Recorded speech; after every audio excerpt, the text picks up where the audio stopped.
Assalamualaikum warahmatullahi wabarakatuh. Jumpa kembali bersama saya Adi di channel Ngulik Sejarah.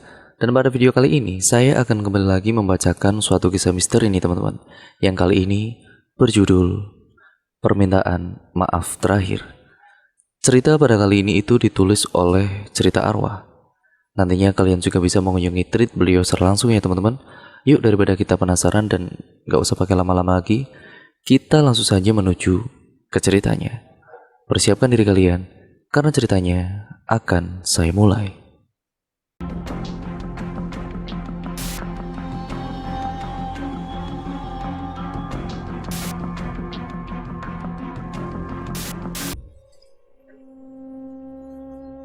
Saat suasana lebaran kemarin menyisakan duka mendalam bagi keluarga Ibu Fatimah, momen yang harusnya dijadikan sebagai kumpul-kumpul dengan keluarga besar termasuk anak sulungnya yang bernama Muhammad Rizky Raditya berubah menjadi suasana perkabungan. Lalu bagaimana kelanjutannya? Seperti biasa kita masuk ke dalam ceritanya ya teman-teman. Ibu Fatimah adalah seorang single mom yang mempunyai 4 orang anak. Anak paling besar yaitu berumur 24 tahun.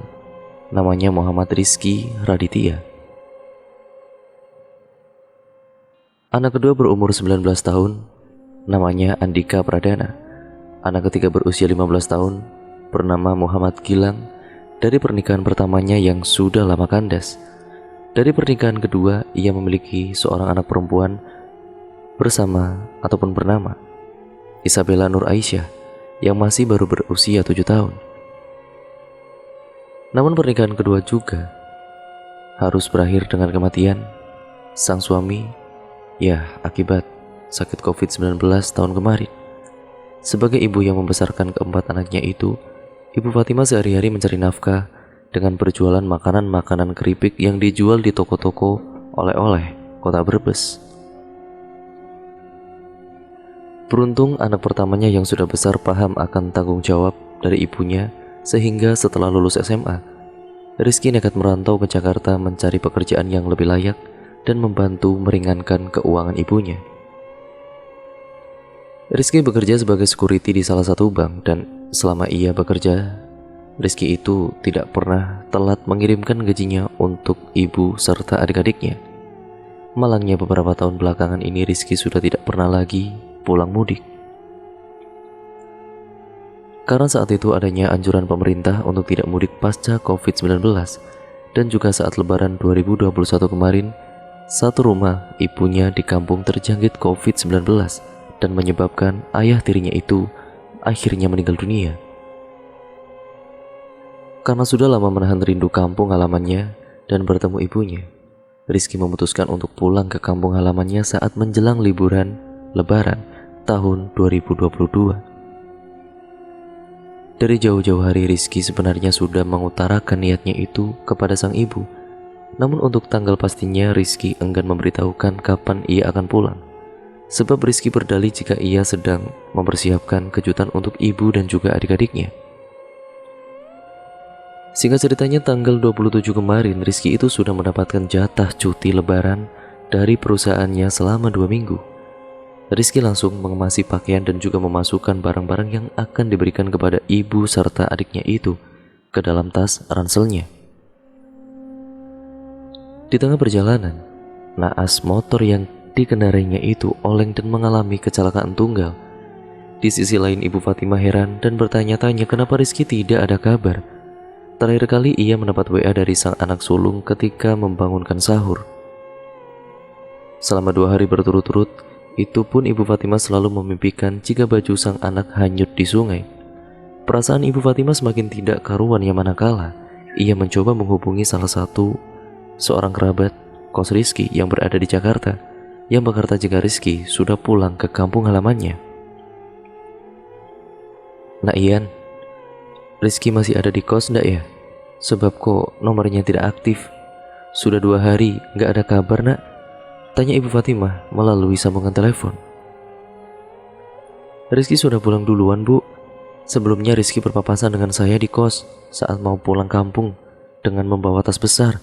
Kalau nggak salah tanggal 28 malam bu, jawab Rian sambil mengakhiri perbincangan atau pembicaraan dengan Ibu Fatimah. Ibu Fatima kemudian meminta anak nomor dua-duanya yaitu Andika untuk mencoba menghubungi sang kakak melalui medsos. Barangkali ya ada petunjuk di mana sang kakak. Masih nggak aktif sosmednya bu. Terakhir aktif memang beberapa hari lalu, ucap Dika. Pernyataan itu semakin membuat Ibu Fatima khawatir, ya apalagi besok sudah menjelang malam takbiran. Bak peribahasa pucuk dicinta ulam tiba. Tepat tanggal 1 Mei pukul 8 malam, tiba-tiba rezeki yang ditunggu-tunggu akhirnya pun datang. Namun anehnya Rizky datang sendiri dengan berjalan kaki dan tidak membawa apa-apa. Assalamualaikum mah, sapanya dari luar rumah. Sang ibu yang mengetahui itu adalah suara Rizky, anaknya langsung segera bergegas membuka pintu rumah. Waalaikumsalam. Ya Allah, Rizky, kamu kok gak ada kabar sih nak beberapa hari ini? Bikin mama khawatir tahu gak? Ucapnya sambil memeluk dan juga mencium anaknya. Rizky hanya menyunggingkan senyum tipis dan kemudian dia menjawab kekhawatiran ibunya itu. Kan Rizky mau kasih kejutan buat mama sama adik-adik, jawab Rizky. Rizky kemudian masuk ke dalam rumah dan duduk di ruang keluarga. Di sana Rizky sudah disambut oleh Dika dan juga Gumilang yang langsung menyalami kakaknya satu persatu. Mas Rizky, motormu mana? Lah terus kamu datang naik apa mas? Cecar Dika. Iya nih mas, ngomong-ngomong mas Dika dari kota gak bawa oleh-oleh gitu buat kita, sambung Gumilang. Rizky menjawab semua pertanyaan adiknya itu dengan suara yang datar. Motor mas rusak, mas kesini tadi dianterin. Oh iya, soal oleh-oleh, mas sudah persiapkan kok buat kalian. Ambil aja ya, nanti di tas ransel, punyanya emas yang warna hitam. Ada baju gamis dan juga kerudung untuk mama, baju koko, sarung, peci untuk Gumilang dan juga Dika. Serta yang terakhir mukena untuk Isabella, karena mas gak tahu ukurannya, jadi mas belikan mukena saja untuk dipakai saat sholat id. Di bagian dalam tas ransel juga ada 5 amplop yang sudah mas tulis nama-namanya. Untuk mama, untuk Dika, Gumilang, Isabella, dan 1 amplop coklat tebal itu rencananya mau mas bagikan uangnya untuk anak-anak tetangga serta saudara yang nanti datang dengan nominal uang pecahan 5 ribuan. Pokoknya jangan lupa ya nanti dibagikan dan diambil sama kalian. Maaf mas, cuma bisa kasih segitu-gitu, ucap Rizky. Guntur yang tidak paham ucapan kakaknya itu kemudian menanyakan kembali. Loh iya, mas kesini juga kok gak bawa tas? Memang tas ransel mas itu ketinggalan atau bagaimana? Pertanyaan itu tidak lantas Rizky jawab. Sikap Rizky memang agak lain saat itu karena biasanya kalau ia pulang pastinya langsung bercanda dan berkumpul bersama adik-adiknya sambil menonton televisi. Tidak lama ibunya pun datang dengan membawakan secangkir teh hangat untuk Rizky. Dan lalu tanpa disangka-sangka, Rizky kemudian langsung bersimpuh di kedua kaki ibunya sambil berkali-kali menghaturkan permintaan maaf sambil berderai air mata. Mah, maafin Rizky ya mah. Selama ini Rizky belum bisa menjadi anak yang berbakti untuk mama. Maaf untuk semua perilaku Rizky, baik ucapan maupun tindakan yang membuat perasaan mama terluka.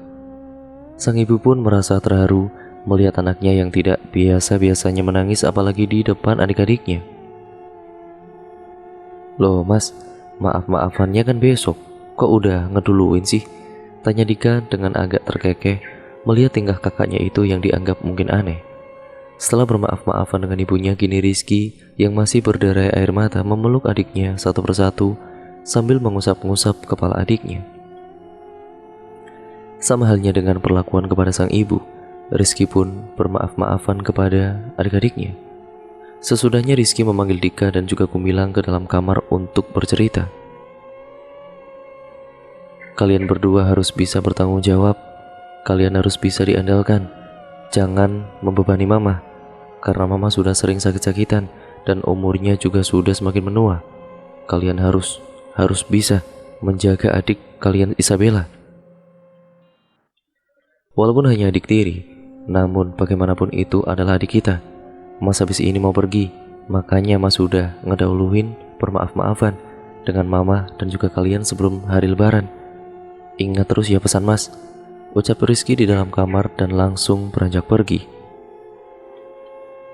Rizky tidak menjawab saat dicecar pertanyaan kemana ia akan pergi, baik oleh adik maupun Ibu Fatimah.